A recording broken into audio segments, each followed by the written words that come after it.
Person's like, oh, why am I paying you all this money? Because I saved you 2 months You worth only of work. showed me one place. I'm always curious, like what $100 million gets you in different markets. That's pretty on par with what I would assume that you would get. Yeah. And it's as private gets. Maybe you should just tour these just to have perspective. Just to even, because sometimes seeing other things confirms that they want the first property they saw. And we have 2 offers on the table. I have the magic touch. We have the magic touch. I'm just paying off more ignorance debt than you are. You've already paid off the debt because you've been doing it for 15 years. Why is this happening to me? It's always, why is this happening for me? Reaching out to all clients that have ever crossed my path. Whoa! And that's a lot. You really don't want to get on the phone with me, okay? Because you're going to be buying stuff.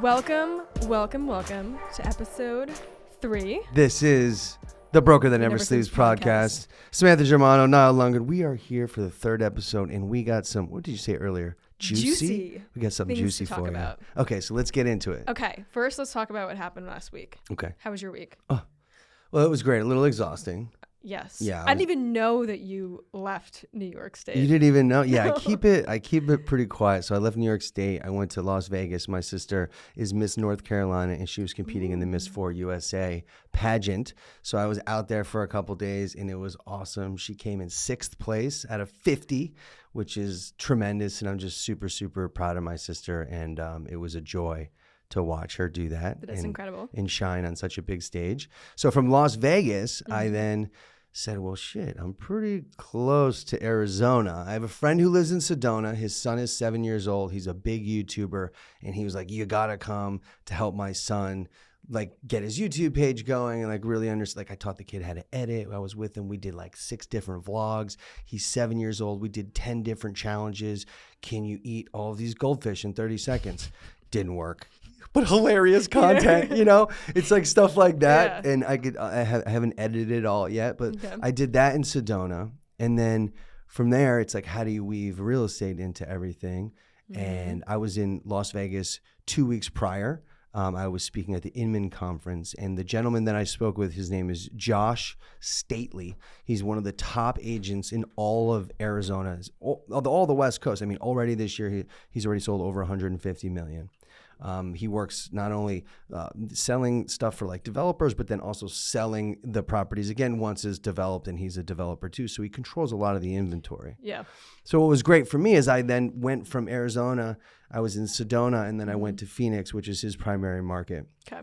And he has all these projects that are not on the market. So it's private listings out there. So I toured everything from a $7 million home to a $10 million home, to a $20 million home, to a $28 million home, to what was my favorite was a super unique property 5 minutes off the main strip in Phoenix, but it's at the top of this mountain, which is all protected. So there's 26,000 acres of protected land, and then there's just a parcel at the top. Wow. And Josh bought this a couple years ago. Bought the land. And is developing it with some partners. And I got to tour this property, and it was probably one of the most special properties I've ever seen. And, you know, him and I were talking, I'm like, where's the potential value of this? And just based on like some of the luxury product that I've seen, you know, across the nation, across the world, I would say that this property has the capacity to be worth $100 million at some point. It is insane. I'll show you some videos. Yeah. And we'll it's private. I don't know if we can link it. It's private. You actually have to call me to get the information because nobody knows about it. Brokers try and ask Josh to go and see it in the local market. Yeah. He won't show it. He only shows to people in different markets because, you know, a lot of New Yorkers might buy out there. So I'm one of the only brokers that has seen it as of right now. Means you're pretty elite. Right. And then, so after that, we toured all these properties that Josh has. I have a friend of mine who potentially has a home for sale as well. We kind of broke into the house. Not really. We hopped the fence. They told me where the key was. We opened it up. Haha. And then we made a property tour video in like 20 minutes and then jumped in the pool. Okay. And now we're looking to actively pitch the listing, which incredible. is pretty crazy. Okay. So you think this home is worth $100 million? So there's, not the most recent one, but the one before we were talking about, yes. The one with 26,000 acres surrounding it of like protected area. At the top, there's a main house, which has an infinity pool, a hot tub, 20-foot ceilings. And if you look straight down the valley, like from the top of the mountain, Phoenix is right there. So it's like you're looking down on the city, and at night it glows, and there's multiple guest house, and it's as private gets. That's interesting to hear, because I'm always curious, like, what $100 million gets you in different markets. And I feel like that's pretty on par with what I would assume that you would get in Phoenix, Arizona. Right. Yeah. Well, I mean, it's not $100 million yet, right? This will, once it's listed, unless we sell it first. Good point. Once it's listed, it will be the most expensive home on the market in Arizona. So it'd be listed at about $40 million. So I don't think Arizona's at $100 million yet. Oh, you're saying it's in like, the future, in our lifetime, I believe it has the capacity to do it. To be worth. Whether it's like inflation or, all those things, how, it's very akin to like a Beverly Hills, mega mansion that sells for like $400 million or $200 million, where it's at the top of the mountain. You know what I'm saying? Okay. It's like super private. So this home will be listed for $40 million. Yeah. I see. Okay. But it's still very interesting to like think of what that gets you there. Yeah, I had no idea that Arizona had the capacity for $40 million, but then I saw the place, And you're like, wow. and I was like, okay, totally get it now. Got it. Get it. You got to visit. It's like, I'd love to. In the past, like a lot of people have been like, oh, what about maybe Arizona? I'm like, I don't really know. Now but you know. But it's so important to like make connections with other agents and then tour. I got very lucky with, the person I was paired up with at Inman, and Josh and I have a really good relationship now. And now I'm like, hey, this is what I got in New York. Yep. He's like, I just sold this for 20. I'm like, great. I have this for 15. What do you think? And like, we can do the deals, East Coast, West Coast. And I think that's a really strong strategy when you're in, a lower like inventory market like we're seeing, and it's deals aren't happening, high interest rates. So to have those broker to broker connections gives you a lot more flexibility, especially to your clients. Your clients are like, oh my God, like you also have this, and you know about Miami, and you also can tell me about Aspen. And I'm like, yeah. Yep. I've been there. I know, like I've been to Aspen. I toured the properties there. I've been to LA. I toured the properties there. Part of being a luxury agent is luxury, in my opinion, is not bound by location. It used to be. Or where you're licensed. But used to be, not anymore. If you can get out there and go visit these places, it only expands your horizons. And what I always say when we start real estate, like every day that you see a new piece of real estate constitutes a good day. Yep. So whether it's in New York or Connecticut or New Jersey or Arizona, California, Florida, it doesn't matter, as long as you're getting out there and educating yourself. And I think that's one of the most important things. Despite my skill level or my level of success, like I'm still actively getting out there. Yep. And I see Ryan doing that as well. So it's like, I'm not trying to be too far from what he's doing, and he's doing it right. So if he's in Monaco, guess what? I'm in Monaco. That's coming down the pipeline. You know what I'm saying? No, I remember when I went to London in December of last year, you were Let's talk about that. You must tour apartments, and you connected me with a real estate agent there, and who is amazing. And I saw gorgeous townhomes with clients in mind, like people who I thought maybe, could end up in London, or who had mentioned that they would be interested. And it was incredible to understand like the real estate landscape there, like you're saying, to be able to come back to New York. Then when clients ask me, what is real estate like in London? I'm like, well, I saw X, Y, and Z. This is how the process works there. Here's how it's different than this market. There's no buyer's agent, for example. It's all listing agents, yes. and you can't work with a buying agent. Yep. And it's like super weird. There's a lot of land that's still owned by the queen, and so you have to like go through that. It's a very unique process, but being able to physically be there and then tour the properties there gives you a perspective on it. Right. So that's amazing. And you closed a deal last week. I closed a lot of deals last year, but last week I did close a deal. It's like every week I have a sales closing, which is pretty crazy. This deal was a beautiful deal. A beautiful deal. It was a beautiful deal. The reason why I say beautiful is because when you have real estate deals, not every deal is so smooth. And the reason why this is a beautiful deal is because this year, a lot of the deals that I've been working on have been super rocky. Nobody wants to do this, or the rates are too high, and the banks are looking for more information, right, as closings are happening, and it's kind of a big problem. Mm-hmm. I was given a referral. Okay, so I do a lot of referral business, agents in different markets, agents in general. And the agent that referred it was like, hey, This guy lives in LA. He's curious about New York. Just get on the phone with him. I'm like, okay, no problem. So I think the operative word is that he said, get on the phone with him. You really don't want to get on the phone with me, okay? Because you're going to be buying stuff, all right? So long story short, I got on the phone with him. We had a very long conversation, multiple emails, looking live while talking to him, specific about, wait, you want to be here, why, da-da-da. And there's a lot of factors that played into it, including he has a passion for hockey, and he has season tickets to the Rangers. And so when he comes to New York, he wants to be close proximity to MSG. Yeah, makes sense. He doesn't want to take a taxi home. He doesn't want to walk 3 blocks home. He wants to stumble across the road. That's such a unique, need. Right. You know? But, it's New York, 100%. And people are... If you're visiting, you want to be in close proximity to the things that you care about most. Right.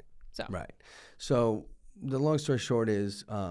I was given the lead, had a long conversation with him, did a lot of digging, and based on, this is the difference about being, just an agent who your clients own you, or being an expert. Mm-hmm. So I just had a very long, thoughtful conversation with him, and I identified everything that was happening. Mm-hmm. Okay, and then I'm like, this is your option. And I totally hear what you're saying. I know, you sent me this one, thank you. We're having a dialogue, sending each other listings, and I'm like, but based on everything you're telling me, in this particular unit is the one because of X, Y, and Z. I don't need to get into why. Yeah. He believed it. I didn't even go to first off, I didn't meet him. I didn't go to the apartment. And then I made an offer and we got a contract out. And then we signed the contract, and then he came to look at it and I met him. And then I saw the building for the first time.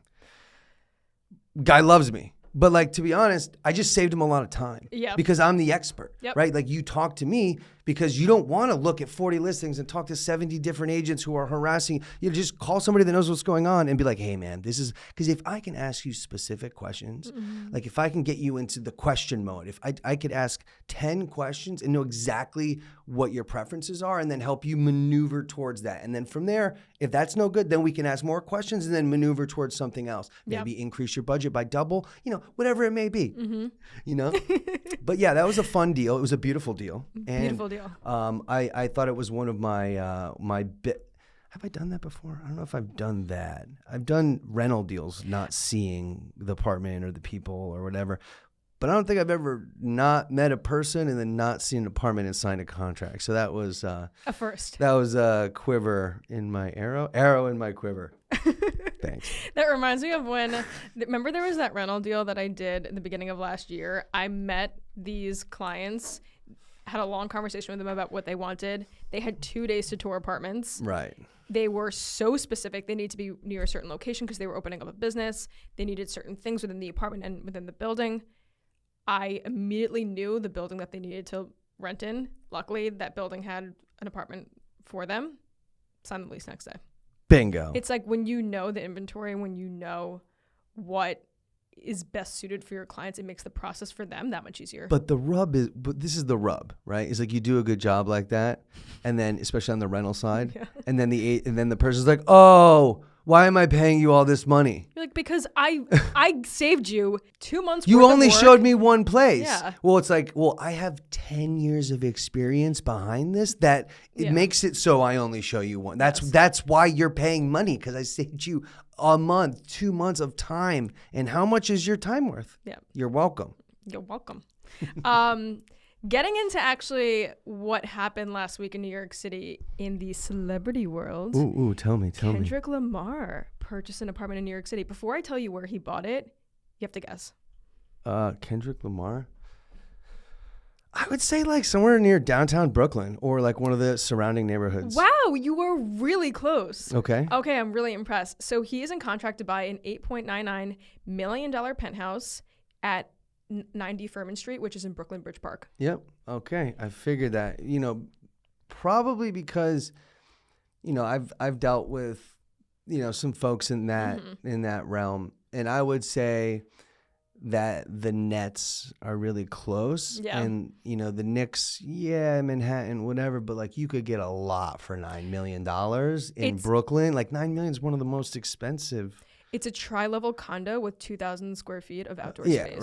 right. It's And it's close insane. to, it's close to the water. It's close to everything. You're close to Barclays Center. Yeah. So that's why I figured. I'm very impressed that you knew that. I mean, I know that you probably would, but what was cool is that he actually, on his tour of touring apartments, he stopped by our project At Quay? at Quay and the Olympia in Dumbo too. Yep. So The that Olympia. Yeah, I showed the penthouse at Quay. Shout out to everybody over at Quay. Jim, Brad, you guys are crushing it. There's some cool penthouses left. I think they have one that's not on the market, but you should call them because it's fly. My guy liked it. It was a duplex with outdoor space. yeah. Something else that happened last week was I showed a buyer an apartment. Yeah. Oh, this is great. This is a really great story because, It's going to lead into what we're talking about. Yeah. Like, oh my God, why are you getting paid? So Yes. tell everyone about the story and look directly into the camera because this is a good one. Hello, camera. Okay, so I meet a buyer on a Monday. I show them the apartment. The next day, I take them to see the apartment. 2 days later, I take them to see the apartment again. They brought a friend and as a second opinion. Really liked the apartment and wanted to move forward with it. Wait. Really like the apartment, want to move forward with it. How many apartments did you show this buyer? This was the first and only apartment I showed them. Oh, so you did your homework and research, and all of a sudden you found it. Why am I paying you that much? I just don't get I it. know what I'm doing. Oh, that's why. That's right. Because you're an expert. And I had already done a deal in this building before, so I was super familiar with it. Gangster. It's such a cool opportunity too. It's a sponsor unit in a co-op building. Talk about the easiest possible scenario. Co-op buildings, very difficult in general. The board package, ouch. But if it's a sponsor unit, quick app. It's the loophole to get into a co-op without doing an application or needing a board interview. So amazing. Incredible. So she sees it. She loves it. After she, expressed interest in it, I sent her other listings and I was like, are you sure you don't want to, tour other properties? Hold on. So most people, when they get a potential deal with one place, they're like, all right, just take it, right? Because that's where the fallacy comes in, is like if you show somebody one thing and then they like it, that doesn't mean you should then force them to take it. Exactly. What I think you did was excellent because a really good agent doesn't need the deal. So there's no forcing. Even if you like it, there's no forcing. So they liked it. Yep. Samantha was like, oh, they like it. But let me be an expert and let me send them a couple other ones because we also know that there's a thing called buyer's remorse. If you only show somebody one place and you force them, there's a high likelihood that because of your lack of, upfront talk with them, that the deal's going to blow up in the back end. So Great job. Thank you. And I sent them other stuff. And I even said, maybe you should just tour these just to have perspective. Just to even, because sometimes seeing other things confirms that they want the first property that they saw. Right. So she didn't even want to. I was like, okay, submit an offer, got the offer accepted. But I also want to specify too, when she wanted to make an offer, I picked up the phone. I called the listing agent. Why did you do that? Because this is super important. Honestly, I didn't even send her comps. I picked up the phone, I called the listing agent, and I said, what's the bottom number? Where's this deal going to get done? They just accepted the offer too, right? You're like, okay, thanks. There was one round of negotiation, one back and forth, and I knew my buyer's top end. I knew the seller's bottom, and it was a very kismet, I should say. It was a pretty seamless process. Contract went out yesterday afternoon. Is it signed yet? Not yet. It takes a bit. All right, next week I'm going to ask you about that. Yes, but the reason why I bring this up is because I want to talk about something bigger here. Ooh, I like that. So bigger. There are going to be deals in real estate. It's inevitable in this industry that some deals work out so fast, so seamlessly, and then there are deals that take 6 months and are grueling and are really challenging, and sometimes never even end up happening or fall through. Right. So let's talk about the energy behind this. Let's talk about how to get through the mindset of when this happens, because it's just a part of the business. But I think it's important to know that the energy that you put towards a deal never goes anywhere. I don't like when people say this was all for nothing, because it's never for nothing. Everything's a learning experience. Everything's a learning experience. But so this deal happened, but there were 3 deals that were almost going to happen this, in the past few months that all fell through for reasons out of my control. But then it leads to something like this. It happens in a week and you're like, oh, I get it now.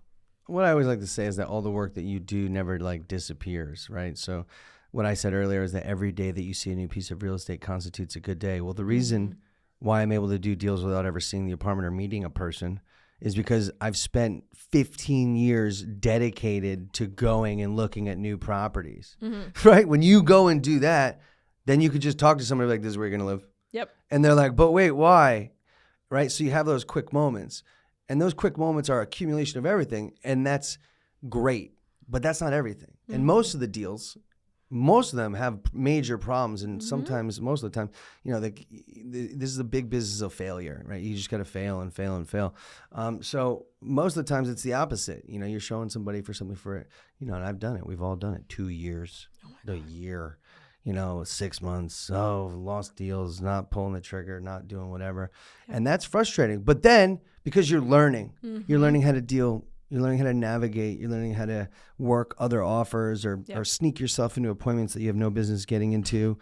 Genesis, for example, just bum rushed a deal the other day and like showed up, was like, I'm here, motherfuckers. And everyone's like, what? And then like we made an offer. I mean, it was like totally crazy, but like that's part of it. Yeah. And that deal, by the way, we made an offer. It's not really working out, but like the client loved that. And like we're seeing another place at 11, right? So it's like, okay, you got to just take your shot every single day. And just because you failed on that one where, for example, Genesis bum rush, there's literally an appointment happening and she was driving around with the client in their Bentley and just got out. Was like, what's up? I'm here. And they're like, do you have an appointment? She's like, yeah.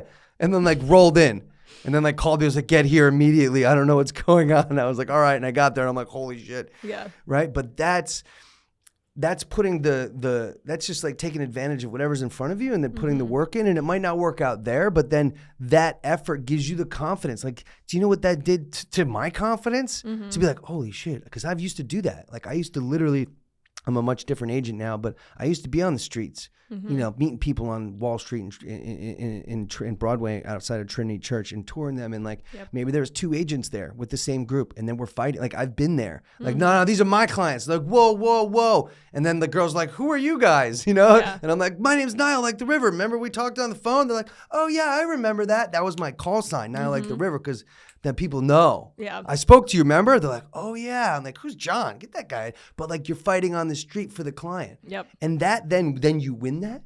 Now my confidence is even higher. Yeah. And then the next guy I talk to, I'm like, you know what, bro? I know you said that you want this, but I think you might want this. Right? Because I was just confident in that one that I lost on. It gave me the courage to go do. And then the guy reads my energy and he's like, you know what?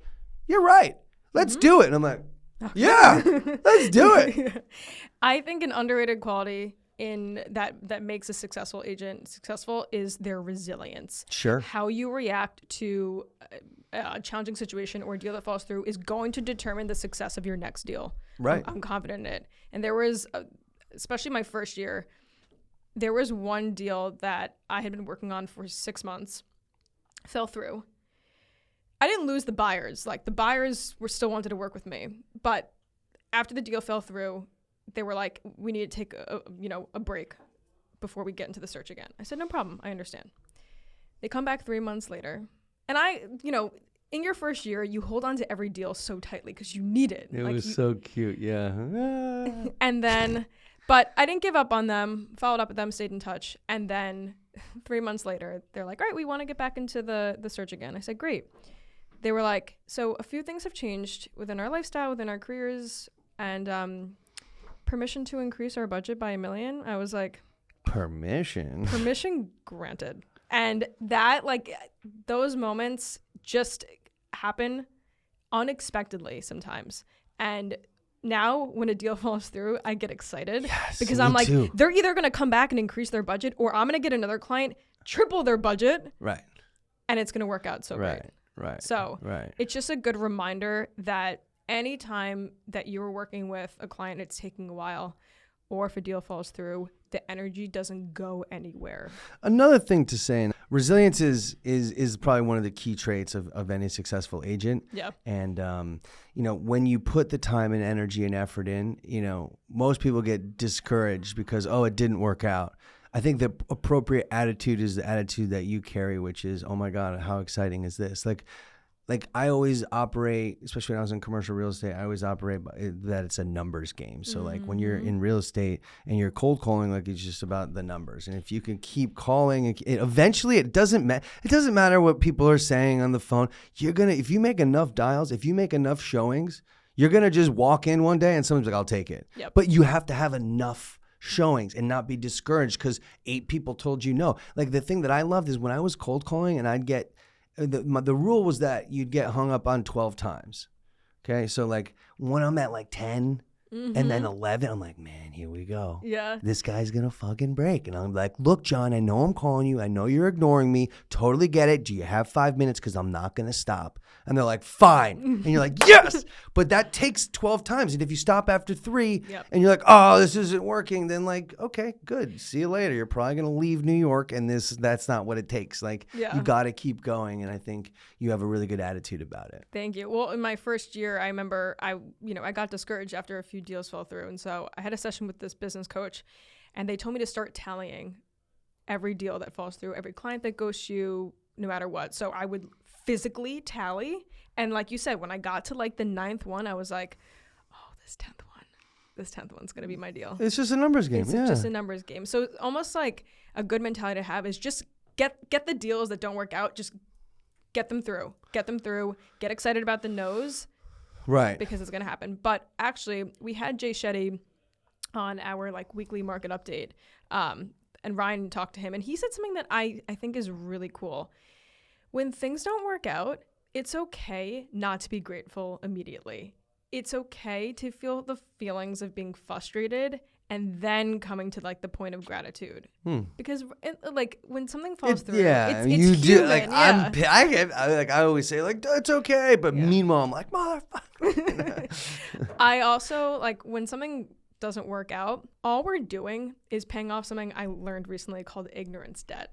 So the difference between you and I is that I'm just paying off more ignorance debt than you are. I'm more ignorant to the things that obviously I don't know or haven't learned yet in the business. You've already paid off the debt because you've been doing it for 15 years. So now a new mentality that I have taken on is if something doesn't work out and I learn something from it, I just paid off more ignorance debt. Ignorance debt. It's okay. It's okay.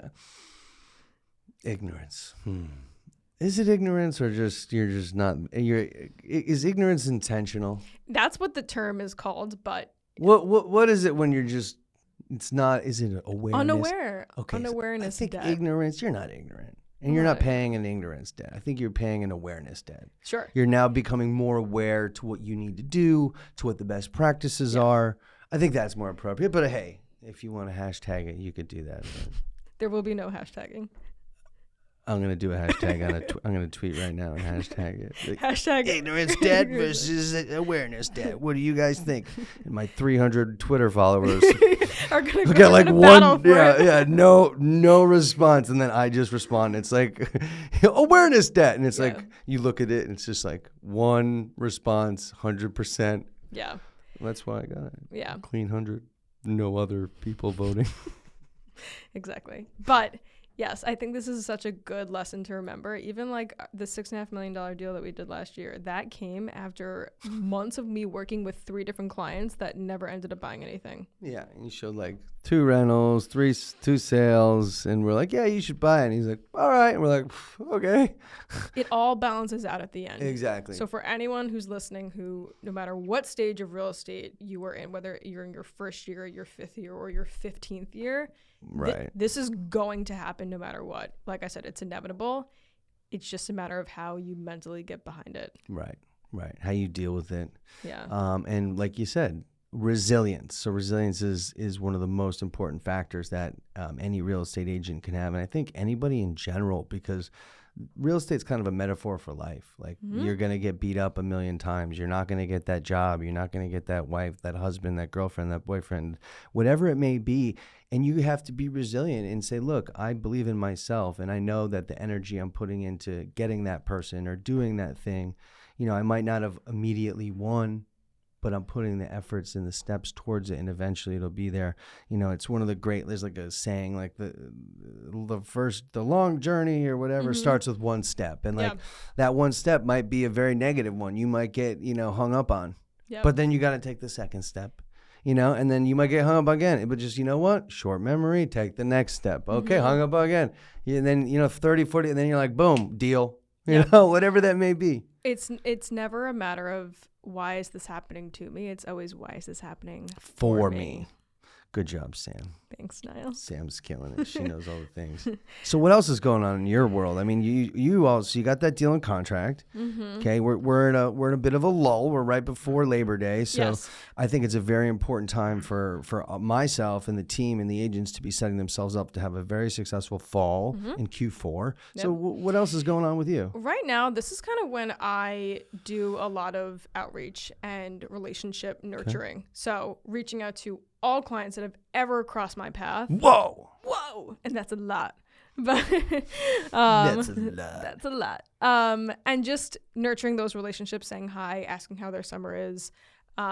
I'm working with a few different buyers right now that are in the searching phase. We got 2 offers through the pipeline at our new development building, which is amazing. Pretty solid. I mean, it's a quiet month. Yeah. Interest rates keep going up, and we have 2 offers on the table. I have the magic touch. We have the magic touch. Why are you doing that? Wait, don't answer that. We don't want anybody to know publicly. Tune into the next We episode have secrets. We have really good secrets. You want to know how to sell things?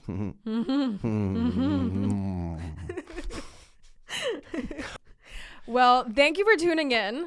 Yeah, thank you so much. We I hope really this was it. as juicy of an episode as we hoped it would be.